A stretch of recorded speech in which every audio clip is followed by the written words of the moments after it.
edition of the Association, a new podcast focused on, surprisingly enough, the association and all the craziness that goes on. For those of us that spend any time in the association world, we kind of understand it. And so each week, or whatever basis I determine that we end up broadcasting this on, I'm going to bring some different experts around the country in to just basically have some conversations with. And I started off with probably one of the people I respect the most in the association world. So one of the people that I've met in my travels that I probably bonded with the most. And I figured that way, if I show my ass, at least I'm only doing it in front of him. I have Ryan Conrad with me, who's the CEO for the Northern Virginia Association of Realtors and has been doing this whole association game for a little bit of time. Thanks for joining me, Ryan. I appreciate it.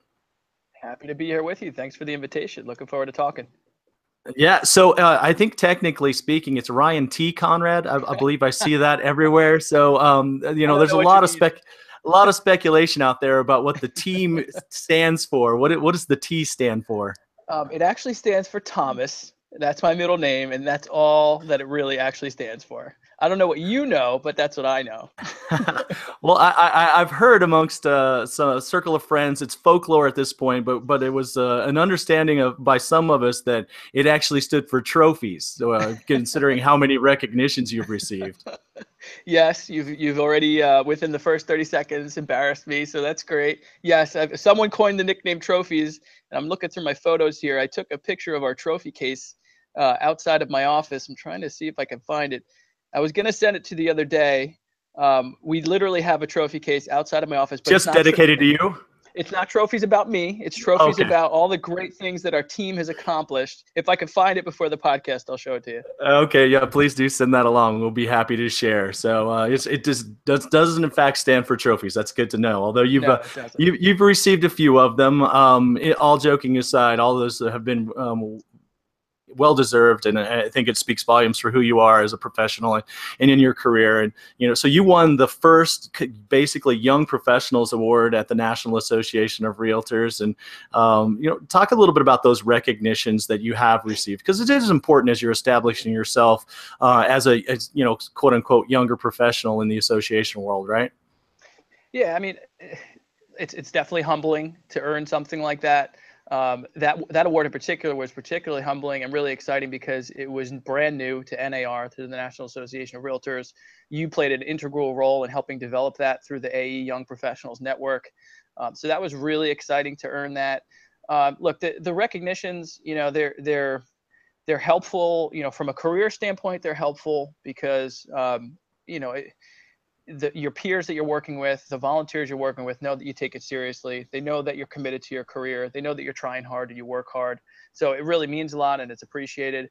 But it's definitely not, I can tell you, it's not what I'm in it for. It's not about the accolades. It's not about trying to win the awards. But when they come, of course, I'm going to welcome it, and it's a lot of fun. Talk a little bit about your transition, because your association, you're up over 13,000. Is that correct?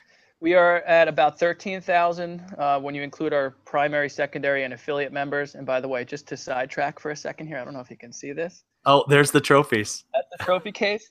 And over here is you see 3 awards here. Those are 3 of 5 new awards we won this year. Our team won for our website redesign that we launched at the beginning of this year. So super, super impressive, worldwide recognition. We're super proud of. Anyway, your question, 13,000 members transition. Yeah. So you're at a large association by any measure, whether you look outside of the realtor world or even internal to the realtor world. That's a big organization to run, but you didn't start there. So talk a little bit about how you got to this position, your time in the association world, how you started out, and some of your background. Sure. So like most of my colleagues in AE world, we didn't choose this career path. When we were born or coming out of college, you kind of stepped into it, and that's what happened to me. My career started actually in the legislature. Political science was my background. I worked on a bunch of campaigns for local state legislators, state senators, members of Congress, local offices when I lived in New York. And so my career started in the state legislature in New York. And that started as an intern, then came on to staff, and I loved it. But at some point, life happened. I met my wife. We wanted to relocate to a new state. So we were looking at Pennsylvania, and I just happened upon a job description, a job opening for a government affairs director for a local realtor association. And at that point, I knew almost nothing about local realtor associations, except a couple of interactions when I was in the legislature, being on the other side of the table, the lobbyist from the New York State Association of Realtors, and Duncan McKenzie, who's now going to be chair of the AEC. He was actually the lobbyist who used to lobby my state senator that I worked for. That's about all I knew about it. And they took a chance on me. They hired me. I took a chance on that. And it was one of the best opportunities provided to me, and I've never looked back. So I did that I did the lobbying on the local level for about 6 years, and I got to a point where I was starting to outgrow the position, wanted to move up to either another larger realtor association or maybe a lobbying firm and move in that direction of the lobbying world. And then the position for CEO opened up in my association, and it's not something that I ever had considered until a few board members approached me and said, "Hey, have you ever thought about this? You do great representing us in front of local governments. You've got a pretty good relationship with the membership. Is it something you ever considered?" And I thought, no, absolutely not. I want to go in a different direction. I want to go in lobbying and that sort of thing. And it was a really tough choice to make that decision at that time. And I also, at the same time, simultaneously had an opportunity to run for a state elected position where I lived.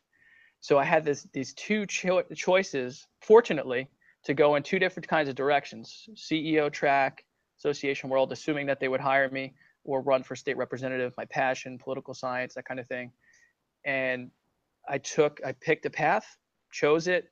They hired me to be the CEO of the local realtor association, and I've never looked back. I love it. Yeah. How long were you there in that position then as the CEO? 4 years, yeah, 2011 to 2015. So I was at the same association for 10 years, 6 as a GAD, as a lobbyist, and then 4 as their CEO. That local association also owned and operated its own multiple listing service, its own MLS. So it was kind of like juggling 2 hats at once when you're the CEO of an MLS association run MLS. And so you're hanging out there. You're obviously you love what you're doing and where you're at. And then did you bump up against that same ceiling that you did when you were a GAD, where you were like, oh, I think I want to move on, or I want to move to something bigger, or what led to you then making the jump to NVAR, where it is such a large entity? Well, I attribute it. There's a couple things. One is, I'd say, there's 3 things: luck, timing, and fate. Those are kind of the 3 things I think that actually led me to Northern Virginia. But no, I was 4 years into being the CEO at the Lehigh Valley Association in Pennsylvania. I loved it. I felt like I was just finally starting to get a hold of what it means to be the CEO, to run the organization, to work with great volunteer leaders. And I saw a bright future ahead in that organization.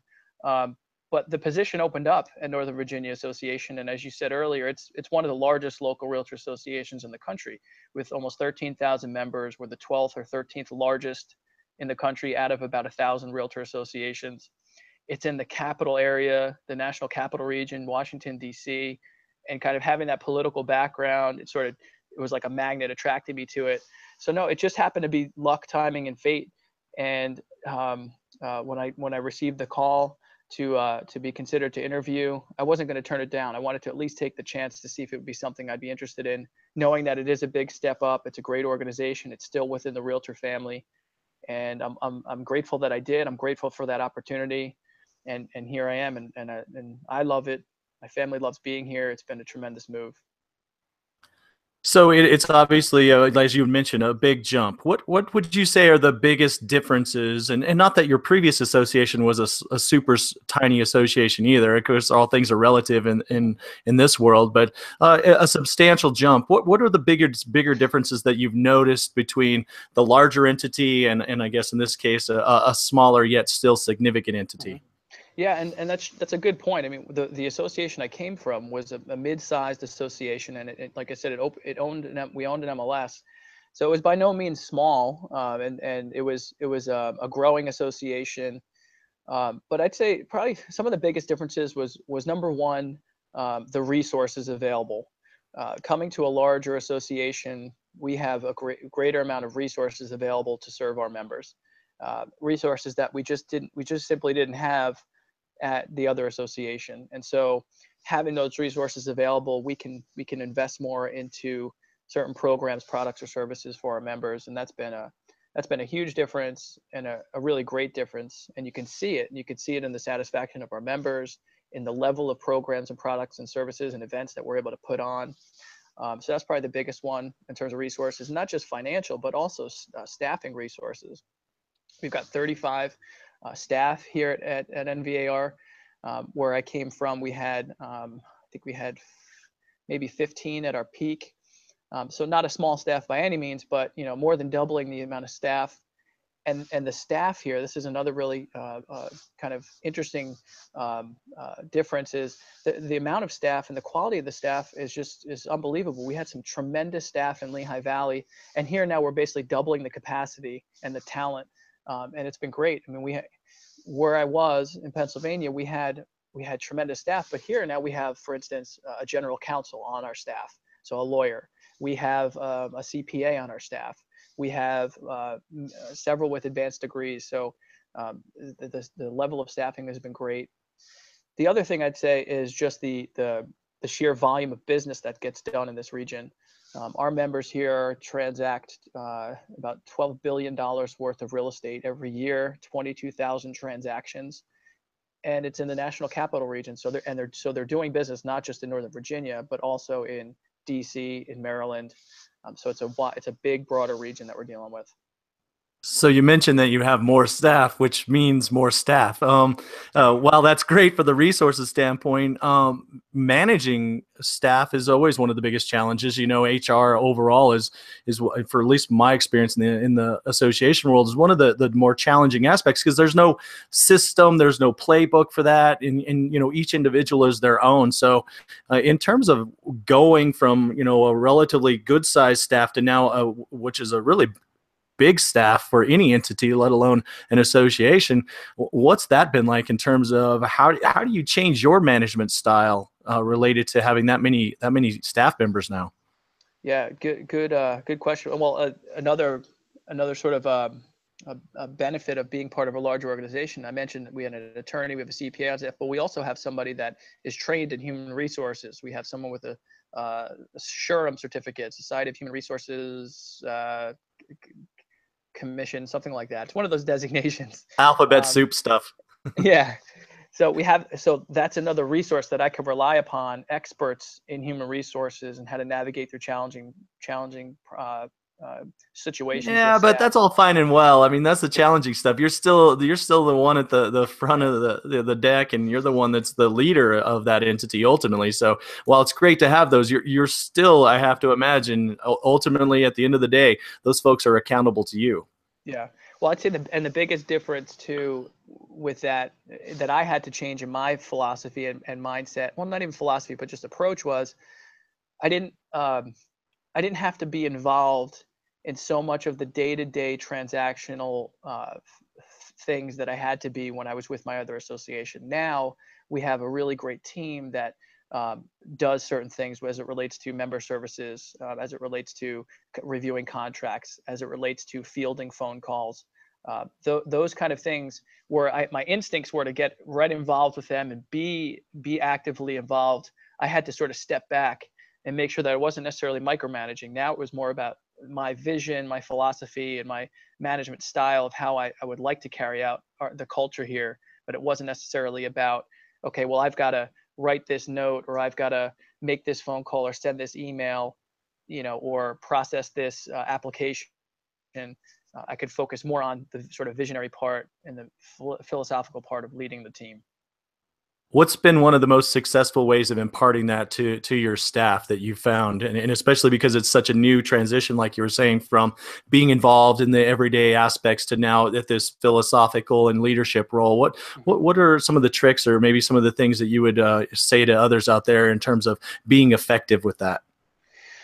Well, I think it's important to set the to clarify your vision up front as early as possible. Clarify your vision and your approach to how you intend to manage and lead the team as early as possible. And I did that when I started. My predecessor, Christine Todd, who was an absolute rock star in the industry. She still is, even though she's retired, she's still heavily involved in the industry. We had a nice healthy transition of about 4 weeks.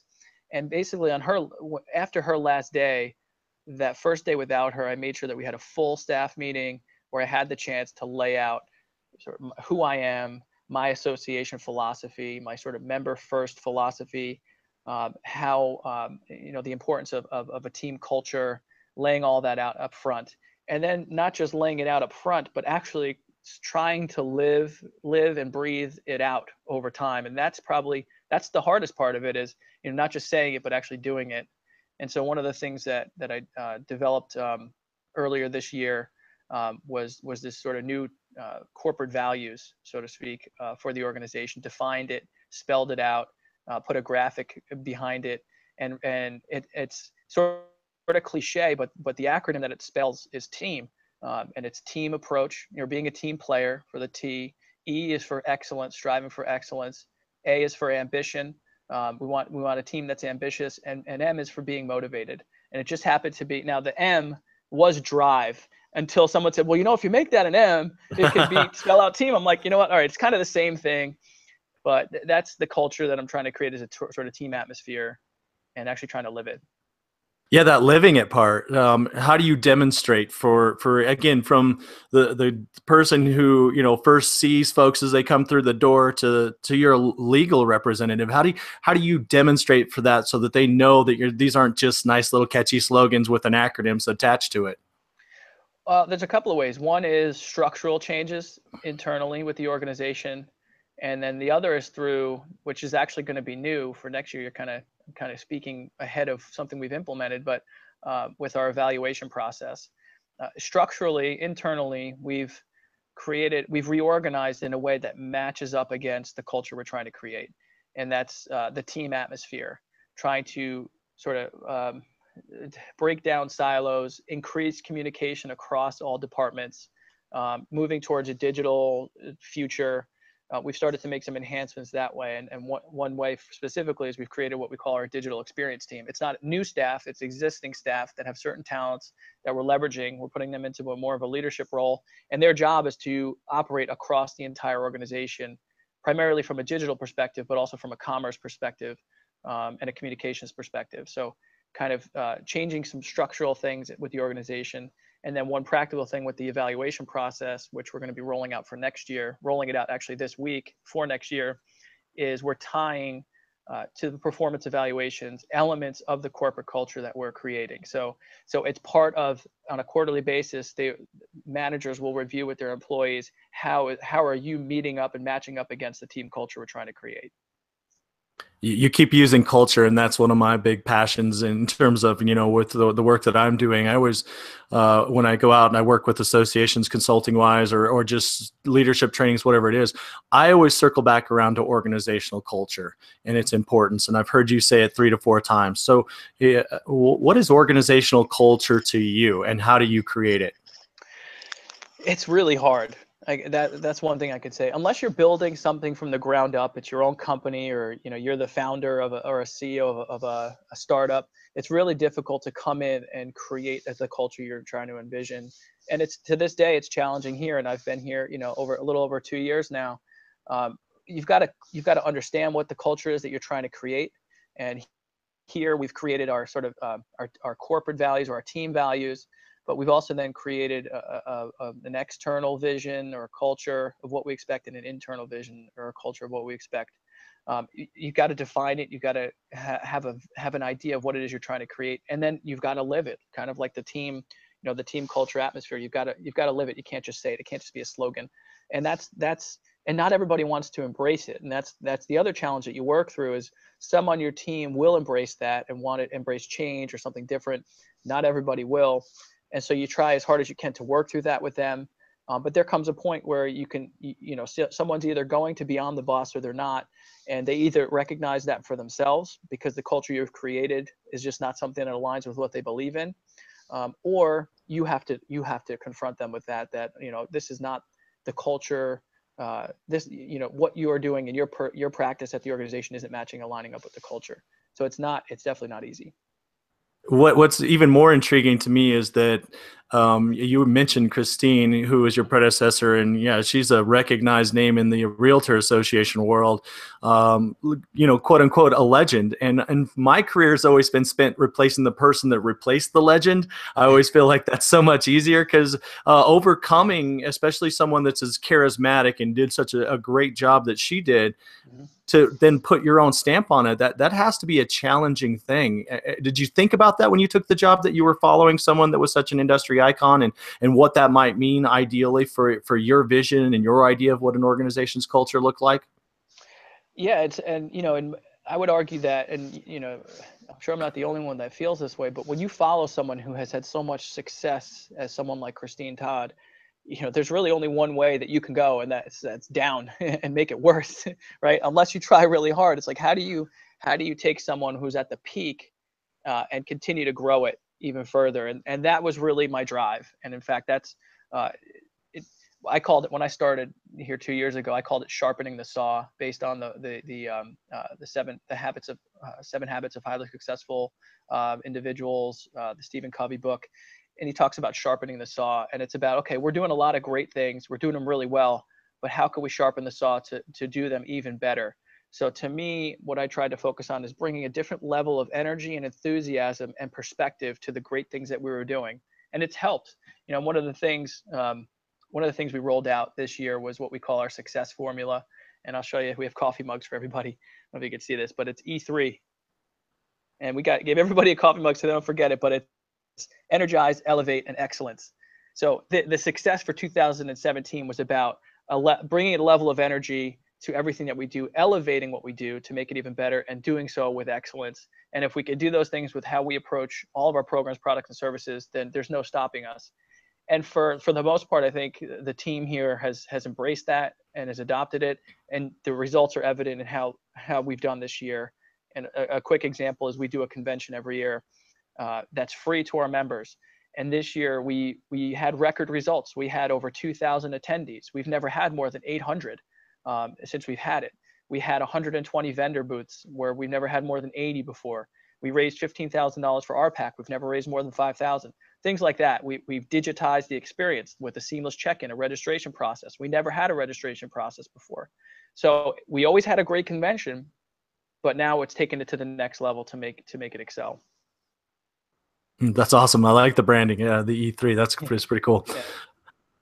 So we've talked a lot about the staff component of your success, but ultimately in an association world, we are guided by, and or in some cases driven by the volunteer board members. What's that experience been like in terms of, again, you have a large association, large footprint. Has that volunteer experience been different? The volunteer leadership in particular experience been different between this sized association and your previous association? It has, and it's not very different from even my own personal experience as a CEO. In my prior association, I had to be more involved in sort of day-to-day, everyday transactional things, and so did, in some respects, our board of directors, because we didn't have the same staff resources that we have here. Now, transitioning to this larger organization, our board is able to govern from a higher level, from a 30,000-foot level, really trying to be visionary, not having to engage in the more day-to-day management that a board maybe of a smaller association might have to. So that's probably been the biggest difference since coming here. Yeah, and I'll use it in these terms. Generally speaking, in any association I've worked with doctors, I've worked with realtors. There's a large degree of personality that comes along with these folks. And you talked about being in the DC area where there's a large amount of volume, large amount of sales. And so I have to imagine that the scale of your personalities that you're dealing with in this area are interesting. So how do you redirect that energy to make sure that it's up here at that higher visionary level, and they don't want to get into that directive piece or management piece? Because I'm sure many of them are very successful managing offices and come with that experience in their professional capacity. How do you translate it to the volunteer capacities? It is definitely a hyper competitive market here, and our realtors, our leaders in particular, but basically all of our realtors are driven individuals that want to succeed in a very competitive marketplace. And they take that experience and they bring it to the board, to the board table. if I've ever experienced a challenge with that, if it gets so tough, one of the things I like to do is rely on third-party resources to help navigate through challenges, if we have any. That sometimes that helps, where they might they'll see something from a different perspective from a third party who can validate or debunk an approach to something. And a lot of times that helps, bringing in a facilitator like you to have just to initiate a discussion. And I've done that before, and we've done that before. But the reality is the personalities, they exist on both sides. There's the volunteer leaders and it's the staff. Yeah. We're equally responsible for how we conduct ourselves and how we decide to get along with our leadership. And my philosophy has always been, particularly as it relates to a chairperson or a president of the board, and this is what I bring to our team, is we've got to modify our approach to how we do business based on the personality and the approach of the incoming chairperson or president. We have chair here. They're different. They have different personalities. They care about different things. They approach things differently. So we modify our behaviors. We don't lose focus on the bigger picture and trying to accomplish our strategic plan objectives, but we modify ourselves and try to accommodate the needs of the chair and adjust to their personalities. Yeah, personalities are prevalent in this industry, that's for sure. Let's do a little nitty gritty here, because we do this in the association world. There's a lot that goes on, and we find it entertaining at times, but other times it's pretty crazy to manage. So kind of in terms of any board of director member to board of director member challenges or situations that you've been through, can you give us one of those that maybe sticks out in terms of, hey man, that was a tight one there. I'm not sure how we managed that and we survived it and moved forward. You got one of those war stories for us? I'd say probably the biggest one, and I imagine most association executives bump up against this, is just the micromanager perspective, where and it takes training, and there's ways to get through that, and I could talk about that, but oftentimes you may get a board member or a chair or a president that finds that their instincts are driving them to be involved in the day-to-day management of the organization. And really, this is a Bob Harris philosophy that I've adopted and I think has worked successfully. Bob Harris, an industry consultant that's done tremendous work, is board governs, staff manages. And if there's an understanding of that and how that works out, that's when you can be the most successful. But when it crosses over, when you have a board that is managing, you can run into some challenges there, particularly as it relates to personnel issues or working with the staff. But there's ways to work around that, and it's all about setting clear expectations and working together up front, having a mutual understanding at the beginning of the board of directors term or a president's term. And we do this here, and I've been doing this for years in other organizations, is you do a director orientation where you discuss these things. You actually lay them out. You have good, healthy discussions and debates about them. And then you come to an agreement on how you're going to approach the year ahead so that there's no misunderstanding. So training, clear communications, building trust, those are kind of the elements that I think help get through some of those hurdles. But I'm sure we've all been there. In fact, we're part of an AE group. I don't know if you followed a recent discussion on Facebook where, a local AE was concerned about, her board was how they were overly managing time off for their employees. And things that, it's okay to bring to the CEO's attention, and they should if they observe them, but not necessarily engaging in, actually managing those kind of things, the personnel issues. It becomes a liability issue too sometimes, that sometimes you have to explain to the board members that if you're getting involved in a personnel dispute or a personnel issue, you're potentially exposing the association to liability, and you don't want to do that. So it's best if they filter those things through the CEO so that the CEO can manage the problem and the staff. And the board should hold the CEO accountable to make sure that the CEO is actually managing those issues. And if they're not, that's the board's opportunity to take action with the CEO.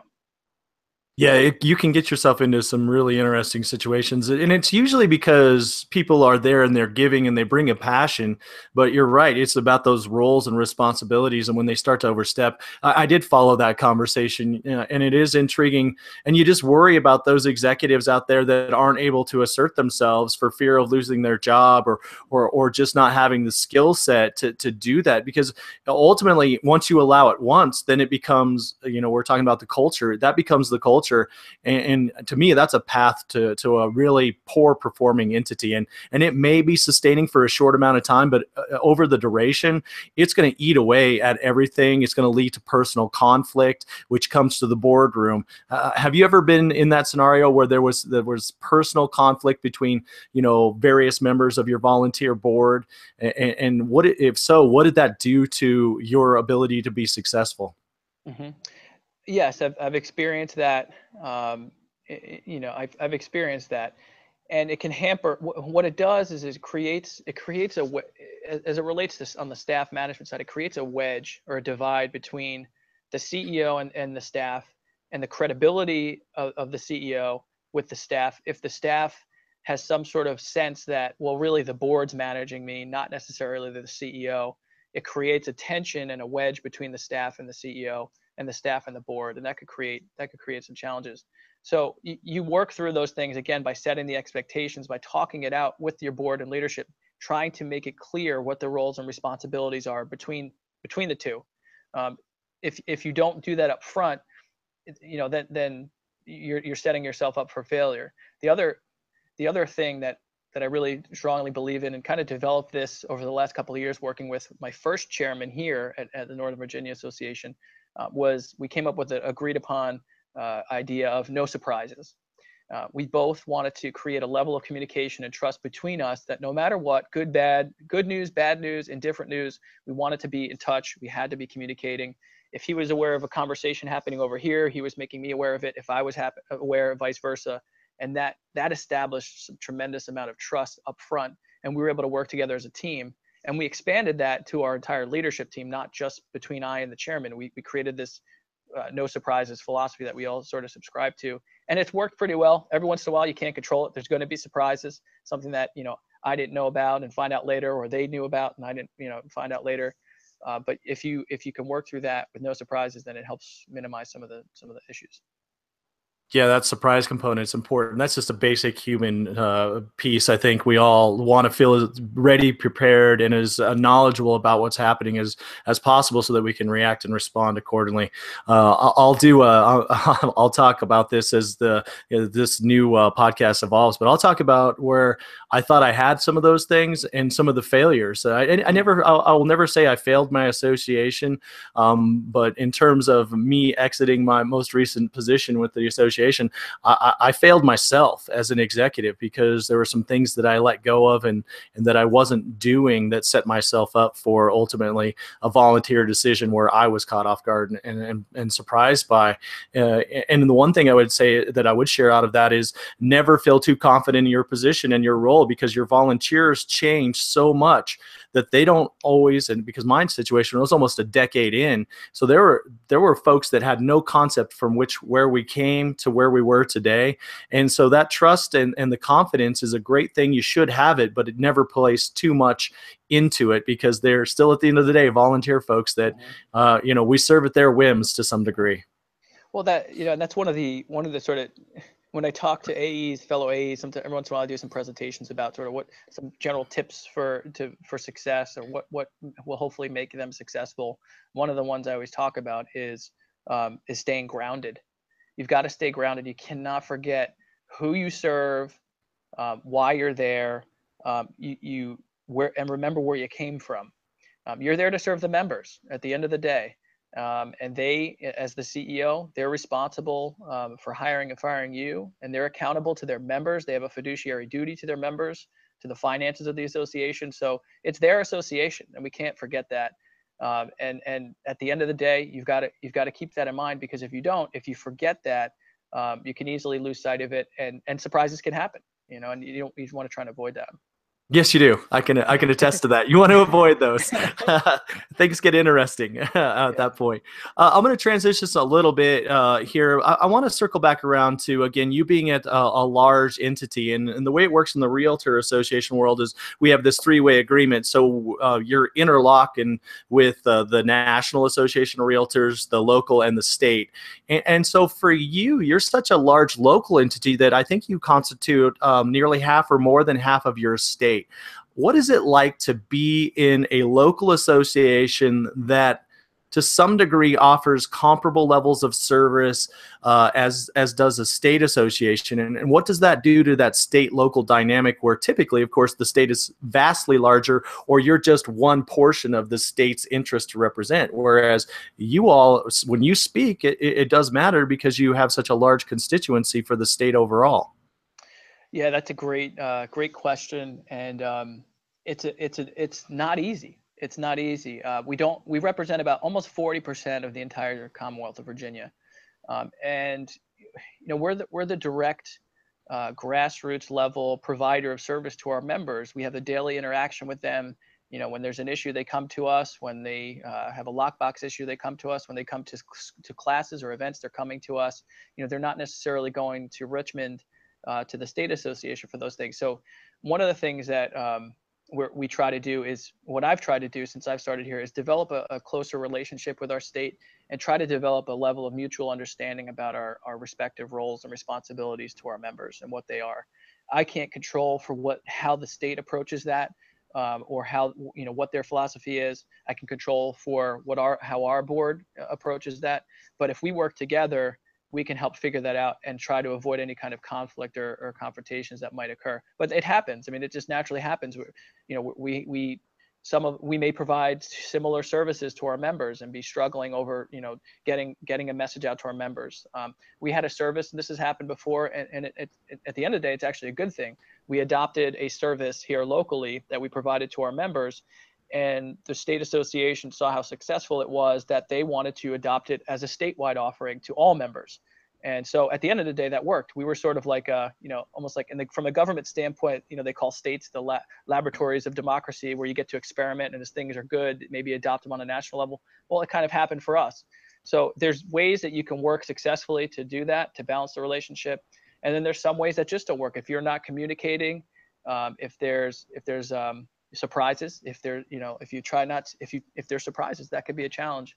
So my view has always been trying to cooperate with the state association. At the end of the day, we both exist to serve the members. How can we best deliver those services to the members in a way that makes the most sense, most efficiently, and most effectively? It's a balancing act.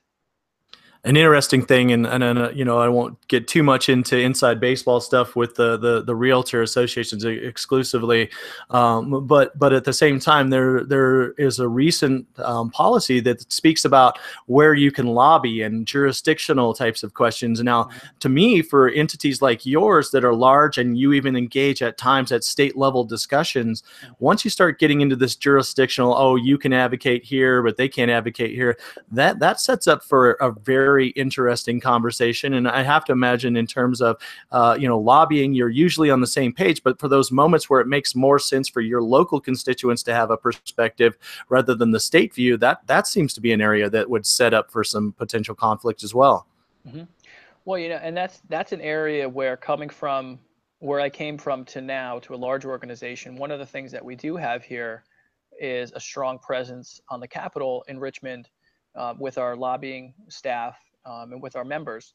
And that was different from the approach that I had or experienced in Pennsylvania, where we essentially deferred state lobbying to the state association, and we focused mostly on local lobbying. And so when I started here, I sort of questioned that. Okay, well, why are we doing that? And as I'm here over 2 years, I can see why we've established that. That's because we do have a tremendous portion of the state, with 36% of our members encompass the entire Commonwealth of Virginia. And we have some unique issues, and we have some really different issues that affect the rest of the state. So our members have come to expect that we're going to represent them and their voice in the legislature. So we work through that, but we do have a really good relationship where we work out, if there is differences in legislative priorities, we work through it. And I think there's maybe been once or twice, not at my time, but before, where there was a stark difference. And I believe the way they approached it was, okay, the state said, we're just going to be neutral on that. We're not going to lobby on it. You guys go out and do it. The state said, we're not going to lobby for it or against it. You guys go ahead and take care of your issue. And so it could work out. And in this most recent example, with the new policy approved by NAR, we've developed a good relationship, the state CEO and I, and we had a conversation before that was even adopted, that as soon as this is over, we need to go back home and let's have our teams work something out that we can reduce it to writing, so we're all clear about expectations and we can work through this together. So there was a positive approach to it. It wasn't in a negative way where we're fighting each other. We're trying to figure out what works best for our respective members.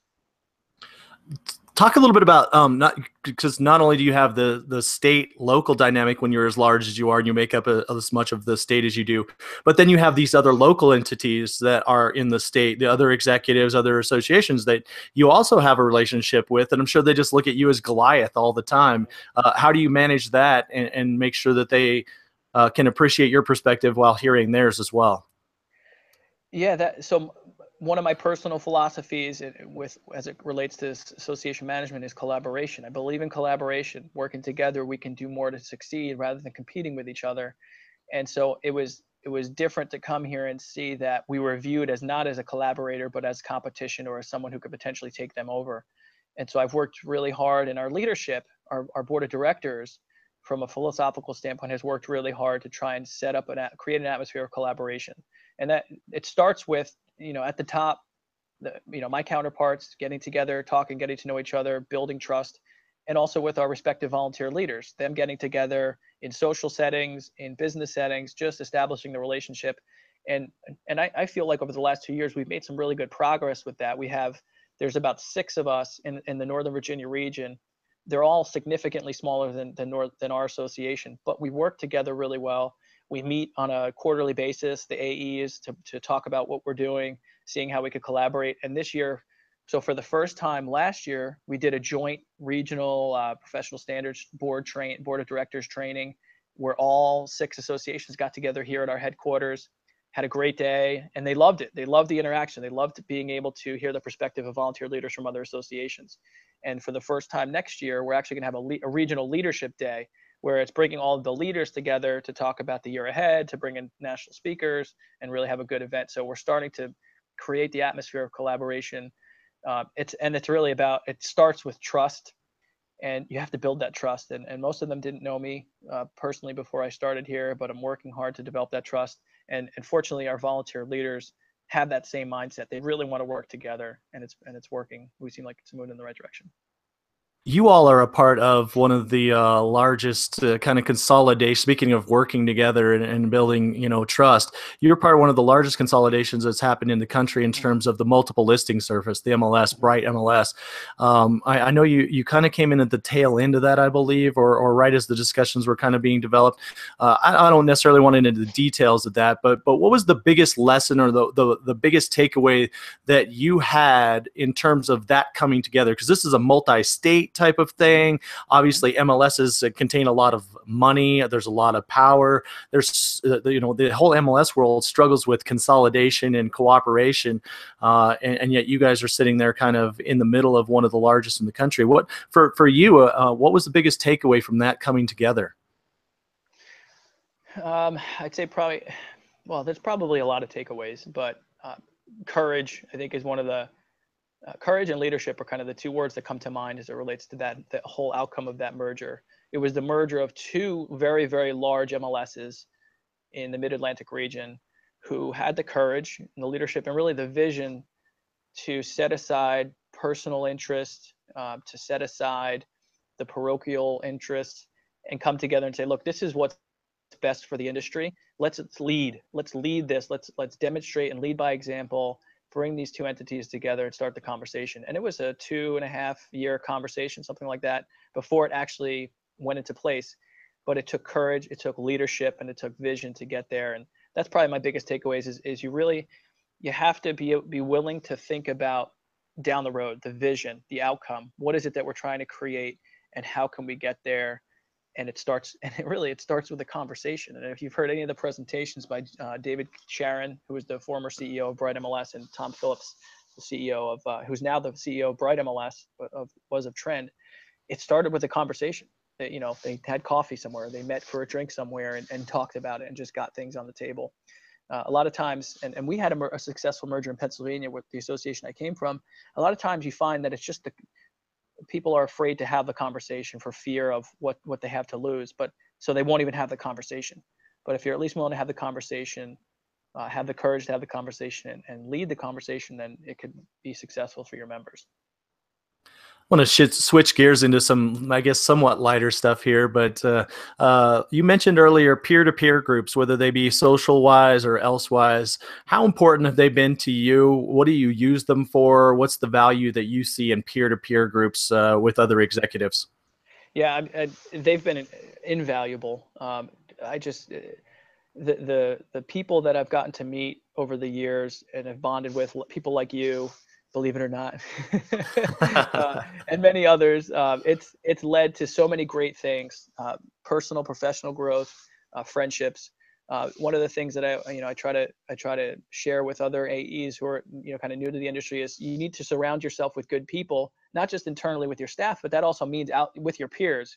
Create like a sort of kitchen cabinet. Find those people out there that are willing to help you, that are open-minded, that want to share, that want to see you succeed, that you can trust, that you can call up when you're having a challenge and just vent and get some good advice. And I was just on the phone last week with 3 or 4 of colleagues like that, asking them for advice on a really tough situation I was facing. And it was great. And it's so meaningful. And you develop lifelong friendships. I mean, we've got our X team that we're part of. And it's really become like our own little sort of subculture within the AE world. We have fun. We try to get together and have fun, but we also share a lot of serious business, and it just helps tremendously. Uh-oh, lost you on volume. Hang on. No, we're working so well.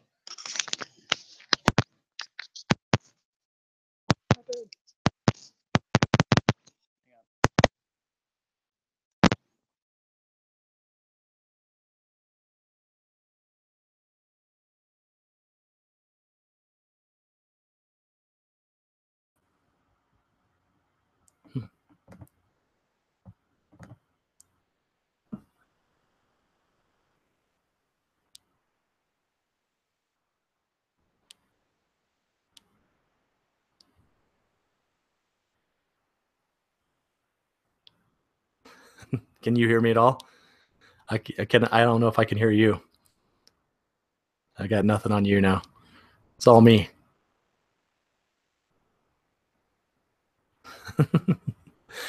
So starting a new podcast and doing our first long distance one. I think I've got you back now. Are you back? I'm here. Can you hear me? Okay, yeah, absolutely. I can hear you now. All right, that wasn't so bad. No, one of the fun nuances here. We'll see if we can't magically edit that out on the podcast side of things. Let's see, where was I going? We're trying to go lighter. The friends, peers. Oh yeah, and then I was introducing a heavy subject. NAR recently hired a new CEO. And Dale Stint was there for a number of years, and they've got Bob Goldberg in there now. What's your take on what that position must be like in terms of starting up that position, and is it a position that you would ever see yourself doing? No, I'm completely happy here at the Northern Virginia Association of Realtors. No, that's a whole nother level of responsibility. But Bob, I like some of the things Bob's talking about, primarily around his strategic partnerships. It's something that we're actually trying to do here. We are doing here on our sort of regional level about developing strategic partnerships with businesses and companies and bringing those benefits and services to our members in a strategic way. And so when he had brought that up, I thought, man, this is great. He's got a really good vision of how we can engage outside, sort of, we say outside industries, but real estate companies and related businesses, and bring them under the tent and be part of the Realtor organization, as opposed to necessarily being on the other side where we find ourselves at odds or friction with them or fighting them. We're actually going to kind of bring them in the fold, try to work with them. I just think that's a really great approach. He's trying to really connect NAR with the members on a grassroots level. I think is that realistic? It's sort of. It's realistic from the standpoint of being more visible. Like for instance, where he's now got himself and his staff on Facebook and LinkedIn, where they can put more stuff out there. They can connect. He literally is responding to every message that he gets. I mean, I emailed him congratulations on getting the position, a couple hours after it was announced, and he got back to me within a few hours, and he's literally spending time connecting that way. Well, So that's because you're a big deal, though. I mean, oh, yeah. I think everybody returns your emails right away. Well, and he's also local. He lives in Maryland, so we really, and that's the other thing. He said he's personally committed to reaching out to local associations, visiting with them, and he has already. He's demonstrated that. So there was clearly a demand from the grassroots level of membership to have more of a connection to NAR, and he's trying to meet that demand. At least that's what I'm assuming his leadership team who hired him laid out that expectation, and he's delivering on that. But at the same time, it's important that he focuses on fostering the relationships with the state associations and the locals who are actually delivering the service on the grassroots level, because there's really no realistic way that NAR can provide grassroots level service direct to the members. It really is truly best positioned, delivered through the states and through the local associations, because we're on the front lines. So it's going to be a balancing act of how they actually roll that out. But I think he's moving in the right direction in terms of trying to connect with the members. He calls it tearing down the ivory tower. There was a perception that NAR was this untouchable organization that an everyday member just couldn't affect or contact, and he's trying to tear down that perception. So good for him to trying to do so. I hope they do it on the executive side as well, because I think there are struggles there in terms of those who are connected and those who have been relied upon for like 20 plus years versus those who are just emerging like yourself and others that are they see the world through a different lens. So I hope that same perspective is instituted and implemented on the association executive side. Yeah, that's what we're seeing, and I'm sure you're seeing this. We've got a lot of transition happening, a lot of long-term CEOs of local associations and state associations transitioning out, and we've got a whole new generation of CEOs and association executives coming in. So it's kind of a really interesting and fun time to be part of the organization. You're seeing a lot of different faces. You're seeing a lot of new faces, new perspective. So it's kind of fun, and I think it's gonna almost force change in a way, in the way that we approach the industry and the way that we connect with NAR. If you're in your office on a Tuesday, is there music playing in your office? Not really. It depends. If there is, it's usually Pandora. I'm listening to like blues rock. That kind of music in the background works for me. It wouldn't White be Kid Blues? What's that? White Kid Blues? Like Stevie Ray Vaughan and Jimi Yeah. Hendrix, Led Zeppelin. Yeah, I love that stuff.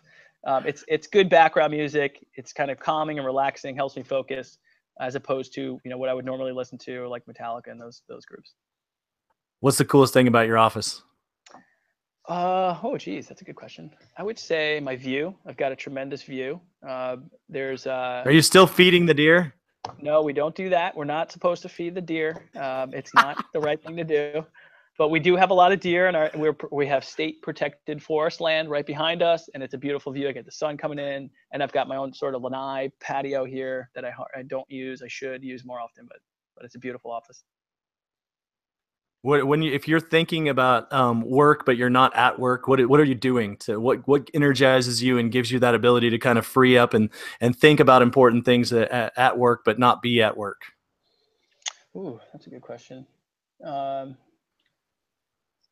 What energizes me? I mean, besides getting your hair immaculately taken care of, I mean, that seems like that takes a good bit of time out of your day. It does take some time. It takes a lot of practice, but I've got it down by this point. It depends. Usually if I'm running, I run, and I'll think about things at work. Where I won't think about work, my sort of new hobby that I've not new, but within the last couple of years that I picked up, where if I really want to disconnect and forget about everything, I'll play the guitar. I play electric guitar. I play acoustic guitar. If I could play every night for hours, I would do it. I can't. I've got a family, and that's priority. But that's a way I forget about the day to day. But I'd say when I'm running, typically is a time where I start to think about things at work. Was it difficult to find a new barber when you moved to a new community? Come on, talk to any man that has hair. It's not like you, but no, that's not my issue. It is really tough to find a new barber. So I finally found one, and I've been going to him for the last year and a half, and it works great. You might want to have him give you a shave. A couple of your friends and I were discussing whether you were actually even able to grow a beard, or if you were just so well kept that you shave 6 times a day. But looking for those that want to see the visual podcast, you can go to my YouTube channel, the Two-Way C3 YouTube channel, and you can watch it. But for those listening on the podcast, just know there's a little scruff coming through. This is almost a whole week. You might want to keep going or not. Yeah. Um, Another quick kind of fun one. I don't know if you've seen this, but this week, Facebook started to really integrate into their marketplace housing, rental, for sale housing. You talked about Bob Goldberg kind of integrating, the outside forces, but it's been rumored for a long time that outside entities would come in, disrupt real estate, how it's conducted, how it's done. You have Amazon talking about coming into this. I think for the first time because of the distribution channels and the level of trust. Amazon has launched a new program called Amazon Key, where you can sign up to let the Amazon delivery person deliver in your side of your home, because apparently you trust the Amazon delivery person more than those who you live next to. So for the first time, the level of trust is starting to be there in an electronic format for some of these outside entities that might come in and be able to have a significant impact on how real estate's conducted. What was your thought about Facebook, and I guess to some degree Amazon and others? Well, from Bob Goldberg's standpoint, I'm sure he's looking at it as let's bring them into the tent as opposed to fighting them on it. And I think that's a good approach. You want to learn more about what they're trying to accomplish and why, and how they can see the value of the realtor in that. But what this is causing is us, even at the association level, is to redefine the value of a realtor. It's not what it used to be, the harbinger of data and the only one that can open the door now, or the only one that has access to the MLS books. Now the information's out there. So realtors are now, the value and the role of the realtor is changing. They're more of a consultant. They're more of a data interpreter. They're more of a local expert trying to help a client navigate through why they should buy a certain house or sell a certain house. They're going to be the interpreter of the data. So that I think value is changing. But these companies also have to be mindful and respectful of the role that the realtor plays. And what we want to try and do is keep the realtor at the center of the transaction. You've heard that before. That's what NAO is trying to do. And really that's what we're trying to do. It's just how we keep them at the center of the transaction, I think, is changing. It's the value that they bring, the local expertise, as opposed to what it used to be. They're not just the person that opens the door any longer. They're the person that can talk about the house, that can talk about the things that you can't see, or talk about the how that data ties together, what it means for the potential buyer or seller. So it's going to happen. We can fight it, or we can try and work with it, and we can try and figure out a way that the realtor stays at the center of the transaction. And that's what I would rather do, is figure out, okay, well, how do we keep the realtor at the center of the transaction? So we're coming up on Thanksgiving. On Thanksgiving Day, Ryan will be doing what? This year, we're keeping it quiet. We're having a small dinner at our house. We've got my in-laws coming in, my mother coming in, and just the kids. We've got work getting done at our house, so we're just keeping it really, really quiet, low key. We'll have turkey.